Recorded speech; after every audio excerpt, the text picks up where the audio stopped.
Kalau kau tengah cari kasut trail, dekat Decathlon sekarang ni kita ada model terbaru, ringan, durable dan sesuai untuk semua jenis trail up to 40 km. Model terbaru pada Decathlon jenama Keep Run, Keep Submit. Cushion dia memang lembut gila sebab dia pakai soft tech midsole. Upper mesh pun breathable, so kaki tak rasa lemas sangat. Toe box dia besar sikit, so yang kaki lebar tu memang ngam. Lepas tu, depan dia ada toe cap yang tahan lasak. Jalan trail hentam batu, akar pun kasut tak cepat koyak. Ni part paling penting, grip. Tapak dia punya lux 4mm, so memang cengkam untuk atas trail.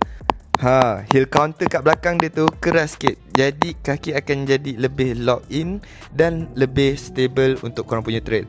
Color pula, lelaki ada color orange and perempuan ada 2 color. Lawa kan? Overall, kalau kau nak trail shoe yang selesa plus stable dan grip padu, Keep Submit ni sangat sesuai untuk korang. Dengan 2 tahun waranti, harga RM299, korang dah boleh dapat the best trail shoe yang affordable hanya di Decathlon.